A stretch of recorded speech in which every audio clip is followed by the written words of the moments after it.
Welcome in, everybody, to another episode of ZB's Horsepower Talk. As always, I'm ZB Zack Brown. Big recap episode for you today. A lot of action and racing, all the way from dirt racing all the way up to NASCAR. So let's get it started. We were hoping to get started with Kyle Larson's High Limit Series, but Mother Nature had other plans at Kokomo. The race has now officially been rescheduled for August 1st.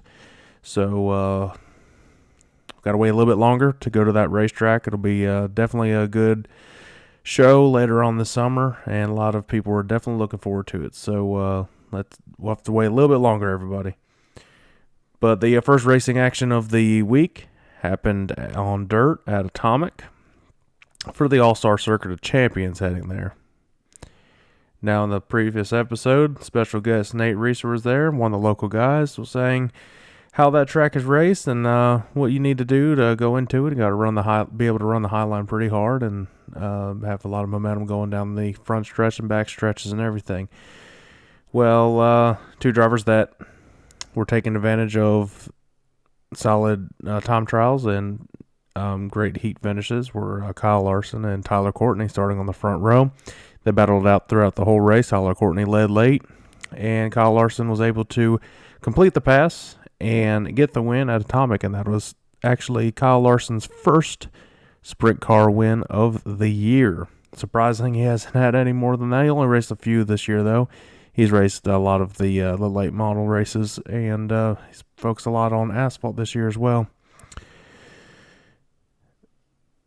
Want to give a big shout out to Lance DeWeese for having a hard charger. He's able to make the show at Atomic, and a track obviously he doesn't race at very often. He goes from 22nd to 8th in that race. A very, very solid run there. So good on that. Good on him and good on that crew for stepping away from local Pennsylvania racing and getting some solid finishes with the All-Stars there. Then we're heading in to Eldora. And a lot of hype has been built up about Eldora for the year, especially when everybody's looking at the Eldora Million coming here in July. Great racing both nights. Track was real slick, but had a awesome bottom groove and cushion as well. So it really seemed like there was two spots somebody's going to run. You're going to run right on the inside wall, or you're going to be right on the outside wall. The right rear is going to be on it the entire way around. Well, Rico Abreu fast all weekend on both nights. And night one, he gets past late and just a hell of a couple laps by Logan Schuchart. Rico actually came back, led the white flag, and Schuchart dove down, did a slide job up on Rico and completes the pass and was able to get the win at Eldora. And that was just phenomenal racing, very clean racing, and very exciting. And if that's a sign of what's to come, we're all looking forward to it. Night two, Rico was leading pretty much the whole race, if not the whole race. And Donnie Schatz was running him down. Donnie Schatz was able to have his car hooked up on the bottom. So it was definitely you could see the polar opposite of how each one was running the lines. Rico was able to prevail and hold off Schatz, and Rico got the win on Saturday night at Eldora. Rico's been on a roll this year. He's been extremely fast. Keep an eye on him for winning some of these marquee events coming up. And definitely could be one of the favorites to win the Knoxville Nationals and the Eldora Million this year. Heading over to NASCAR at Kansas. Really recapping the truck race, start off, and get into the Cup race, how much of a debacle that was. And I think this, from what I was seeing at the truck race, I was working that night and didn't really get to see a whole lot of it. When I did tune in, there was a caution.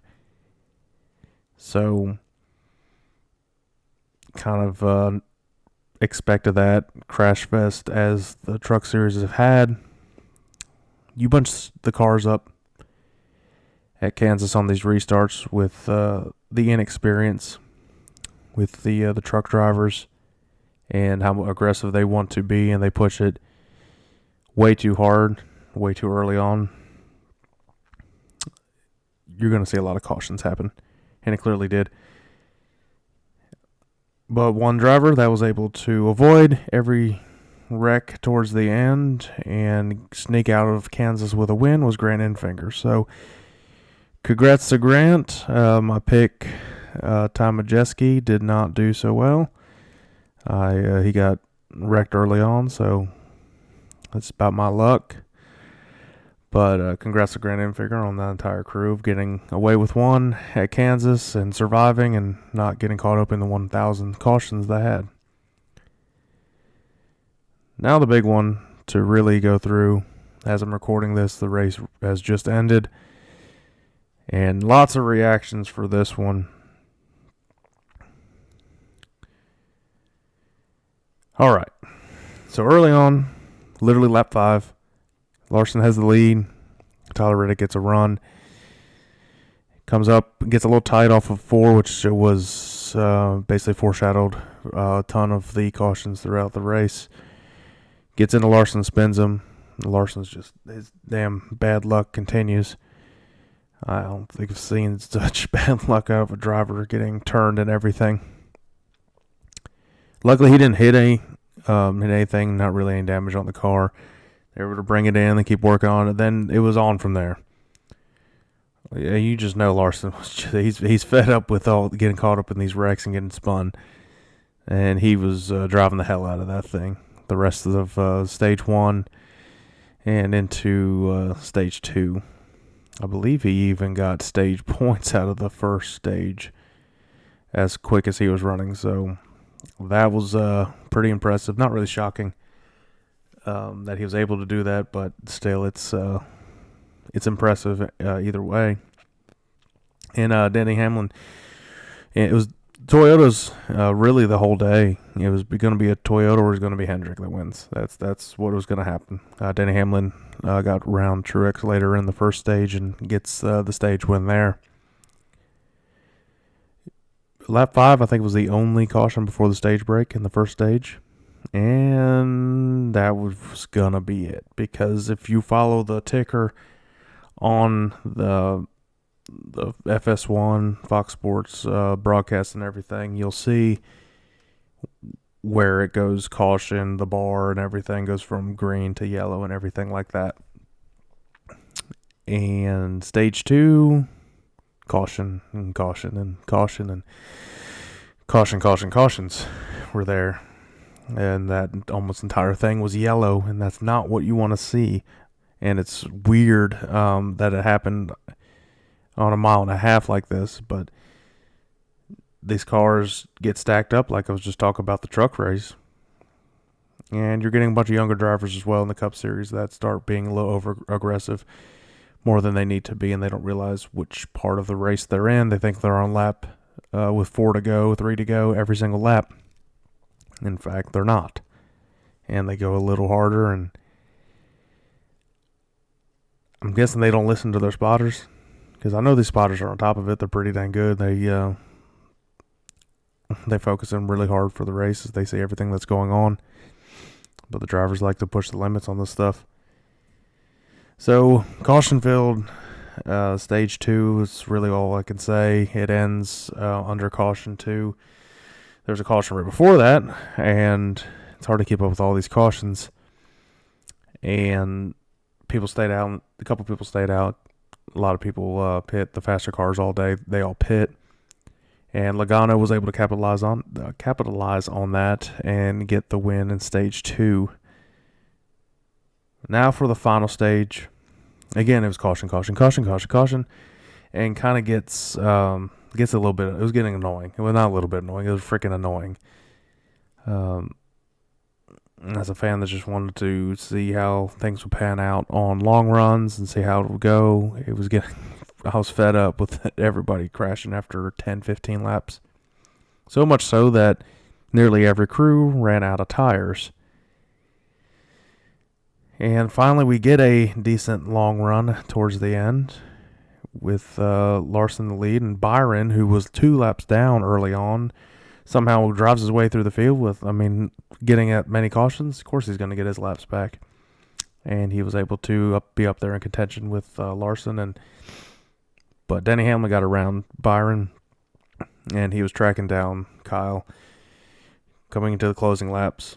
And they were side by side for a bunch of laps. Larson and Denny, I know they're good friends, so they were going to keep it clean. And it was just great driving by both of them, veteran drivers, knowing when to let off, knowing when to not let off, and just side by side. And the highest groove at Kansas was insane. You're battling through lap traffic at the same time. It was really exciting. And of course, it sucked at the end as an outside fan watching Larson. Final lap, Larson takes the white, praying that there's a caution right before they get into turn 1 and 2. Because Denny had the faster car. Larson was giving it all she had. And it was just loose. It was bad loose, especially coming off of the corners. And you can see him working the car. Gets off of turn 2. He actually hits the wall, slightly comes down, and Danny's trying to get the side draft on the left rear, ends up making contact, and Larson spins into the wall and somehow saves and is able to limp it back around for a second place finish. But Danny gets past him, gets his first win of the year, and his 4th at Kansas, which is the most all time at Kansas. So, and I'm not the biggest Denny fan, but especially after having Chris on and having a little bit of a part with that crew now, I have a little more respect for him, especially after that race. And people that don't like Denny, they're going to boo him and say that was dirty driving. It wasn't. And Kyle's not going to really complain about it anyways, even if it were intentional or anything. That's racing. You're racing for the win, and wins are so important for the Cup Series, especially this year. You don't know if you'll be able to have consistent enough runs to make it to the playoffs. You don't know how many different winners there are going to be. So you've got to be a winner to make it and to have a chance to get to the championship. But Larson able to save that. Was to come away with a second was impressive. And these two have been battling out a mile and a half before, and they're going next week to try to tame the track that is too tough to tame, the Lady in Black, Darlington. I think you're going to see a hell of a battle, and I think it's going to be those two guys at the end. Those last closing laps almost made up for how terrible the actual race was with all the cautions. And yeah, as a fan, it's cool to see wrecks here and there, but dang, to have every 5-10 laps as a caution in the last 2 stages is ridiculous. For these teams to run out of tires in the Cup Series, ridiculous. I don't know how you can fix it. These guys are supposedly the best of the best, and you're seeing races as reckless as this. I don't know if there is a fix. Find better drivers, maybe. Have less poorly talented drivers in the Cup Series, I guess. I don't know. I don't know what you can do to fix it. I mean, all the cars are virtually the same now, and same template, and that's what NASCAR wanted. And then you're seeing all these wrecks happen as a result of it. And you can see which drivers are very good, which drivers are bad, and not just the equipment. After the Cup race, during Larson's interview, they cut scene over to finally somebody's getting involved with a fight and make it look like kind of what NASCAR is all about after a race, tempers flaring. For those who didn't watch the race, Chastain got tied off of 4 again. This happened quite often in the race, and as it usually does in a narrower mile and a half track like Kansas, and it happens like Las Vegas and stuff like that too. And Chastain gets up the racetrack, pushes Gragson into the wall. Gragson said, "I didn't like that," and gives him a little love tap. But Gragson's right front tire goes down, pretty much ending his day at any chance of having a solid finish. And Gragson had words for Chastain, and got interesting. Sorry for the interruption, but this episode, as always, is brought to you by W Energy. If you want to get some caffeine but don't want the crash from coffee or any other of those other energy drinks, go check out W Energy. Go to w.gg. Use promo code ZBHP. You get 10% off your order. If you don't want any caffeine at all, they got some hydration drinks there. Get you through this hot summer that's coming up. W.gg, promo code ZBHP. Let's get back to it. So Gragson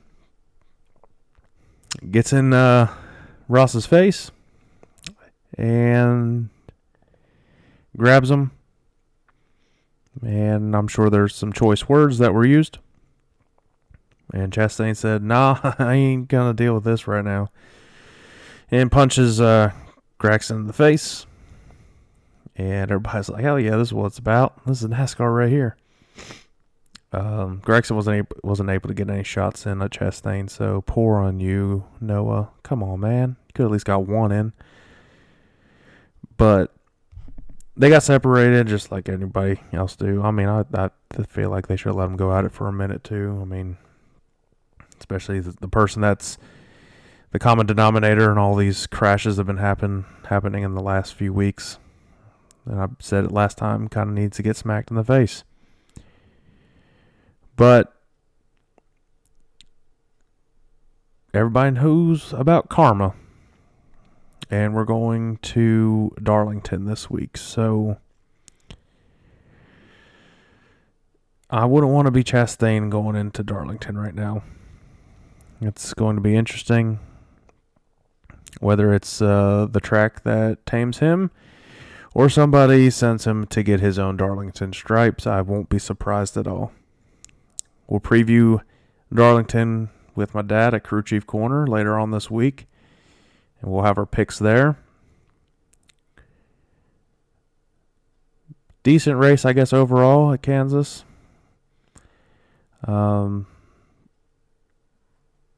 Because of the ending, made it decent. I think you're going to see... I think it's going to be a crash fest again at Darlington, so we'll get into that as well. But if you like this, like, subscribe to the YouTube channel.